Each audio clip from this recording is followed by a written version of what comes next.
Janë ditë historike për Kosovën, ose më saktë për historinë e saj. Drejtuesit e UÇK-s, ata që shkruan faqen e fundit të historisë vjetër të Kosovës dhe faqen e parë të historisë së saj, sot përballen me akuza të rënda, të cilat tentojnë t'i vlerësojnë ata me okupatorin e dikurshëm.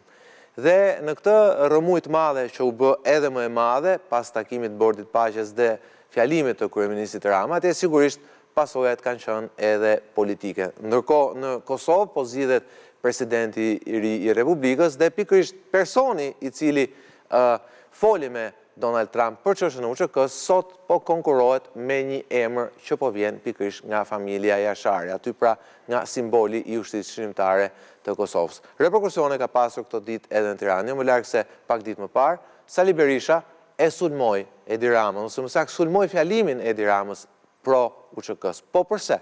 Për gjitha këto do flasim sonte. Sigle.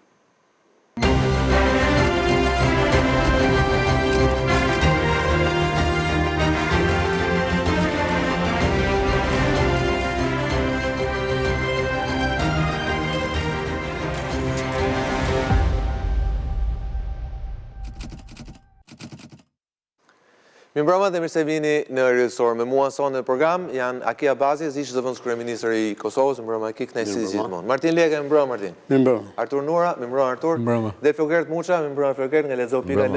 Flogert ishte nga të paktën gazetarët Shqipërisë, duhet thënë që ishit në Hag në momentin e leximit të mbrojtjes. ABC-ja ishte gjithsesi. ABC-ja ishte në çdo rast. Flogert, megjithatë, cila është atmosfera?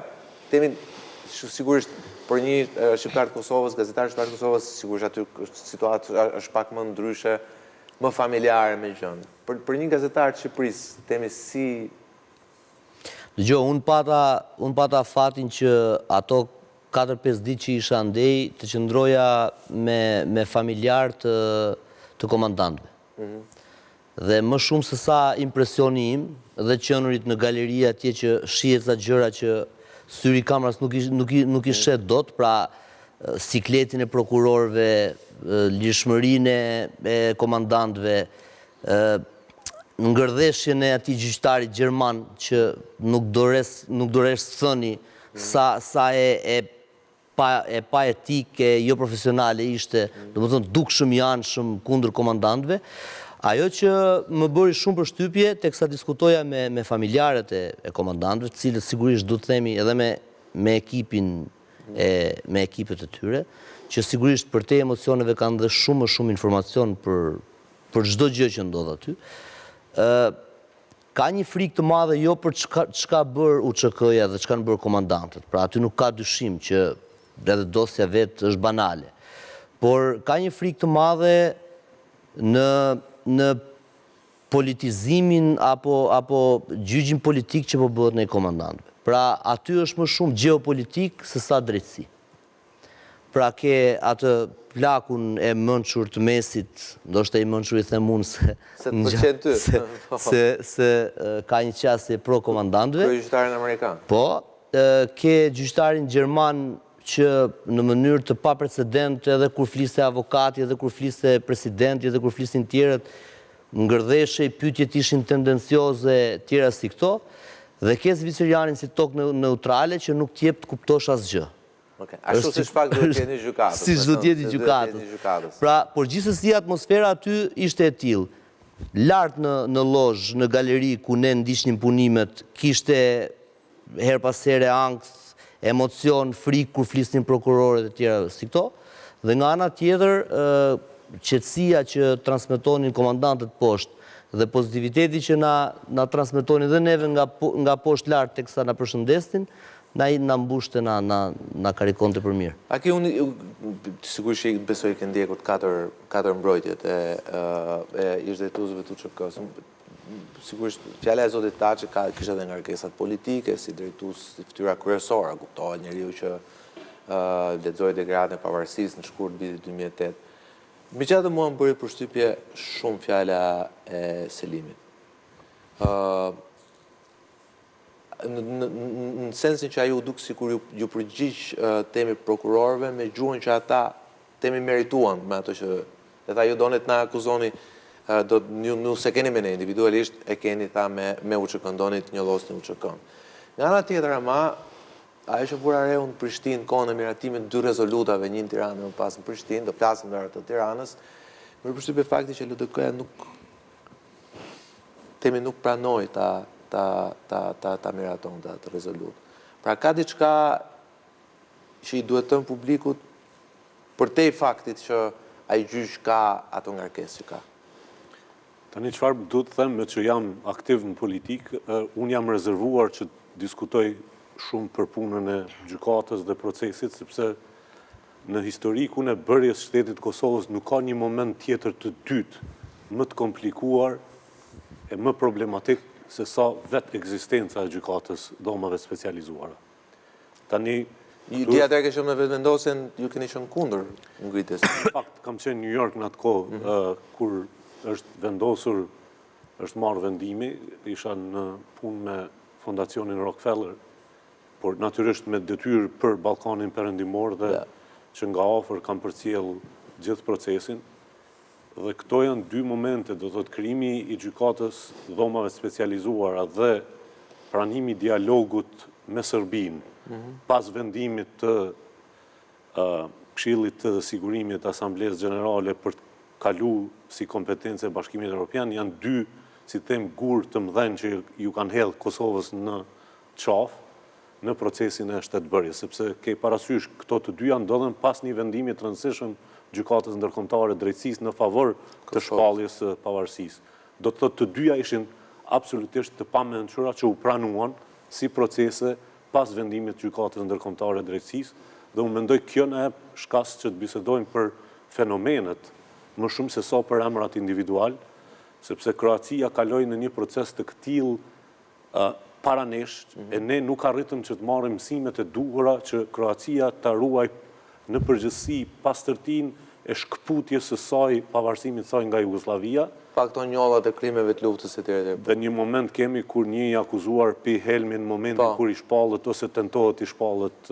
Në anën tjetër, Serbia, përkundër disa gjykimeve, as parafërsisht nuk u akuzua me numrat për krimet dhe gjenocidin që u bë. Edhe aty u zgjidh me vdekjen e Miloševićit. Do të thotë jemi në një moment historik. U zgjidh thojza, apo thojza të forta pra.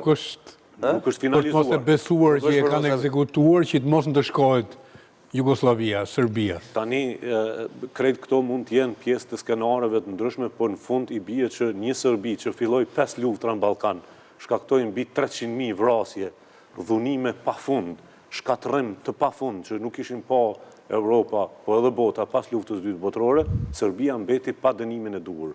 Tani pranimi dhe sidomos kalimi i gjykatës dhoma specializuara si vendim i Parlamentit Kosovës, për mua si qytetar i Republikës, si politikan, janë 2 momentet pafalshme për atë se çfarë ka ndodhur, dhe natyrisht që tani vendosëm një target aty që lobimet e ndryshme përfshirë edhe nga interesat financiare, sepse po flasim me miliona euro të shpenzuara që dikush ka përfituar, qofshin ata avokat, prokuror, gjyqtar, gjithë atë struktura aty. 18.000 muaj rroga. Ka sjellur në momentin që Kosova realisht të mos merret me vetveten, sepse gjatë luftës dhe pas luftës është e vërtetë se ka, po bie tek pyetja juaj, ka çështje të pa sqaruara që kanë mund letë adresohen nëpërmjet të drejtës tranzicionale.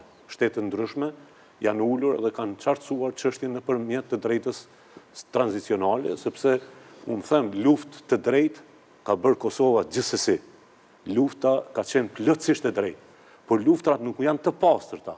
Luftrat janë gjithsesi janë fenomene. Nuk janë ndeshje tenisi. Absolutisht. Në luftë ndodhin gjëra të cilat realisht mund të shkaktojnë shumë dhimbje, shumë humbje, qoftë në nivelin individual, familjar. Nuk bëhet fjalë për ushtri të mirëfillt, ishin grupime çlirimtare, domethënë të pa organizuara. Një dvima deri aty ne, sepse kjo është këtu jo, kur e bën të organizuar e bën shteti, kurse këta kanë edhe ne ishim shtet. Tani unë dua të besoj që në 90-tave ne kishim një ministri të mbrojtjes, një qeveri në Excel. Po i referohemi luftës çlirimtare të Kosovës. Kjo është çështja se si e shkruajmë historinë, ishte shteti paralel. Shumë e rëndësishme.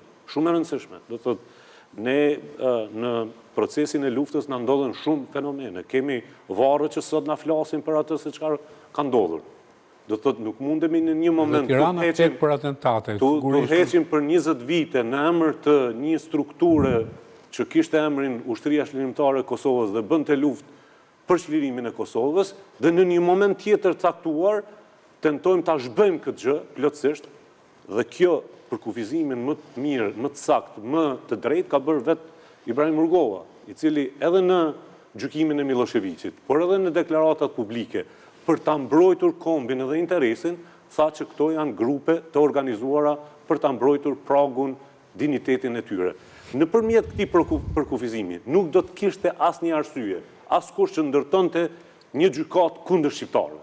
Sepse e vërteta, mbi të gjitha, është që nga 97-a në mënyrë aktive, ne u organizuam për ta luftuar Serbinë dhe format e gjenocidit që përdorte Serbia për pastrim etnik. Është deklarata po ashtu e Wesley Clark, që qartëson deri në fund negocimin me Miloševićin, i cili thot, na lejoni se ne dim se si ta kryejmë këtë punë, si që kemi bërë në 43, 44, 45, duke pastruar shqiptarët nga këto territore. Tani, në aspektin juridik ndërkombëtar, aty ku u futëm ne të papërgatitur, plotësisht papërgatitur, ne dështuam që të ndërtojmë konceptin e mbrojtjes Kosovës si e drejtë e plot për të luftuar Serbinë. Sepse shigjetat u drejtuan nga disa individ, 6 tërësisht tani, 4 që janë duke pritur verdiktin e fundit dhe 2 që janë të dënuar paraprakisht për veprat.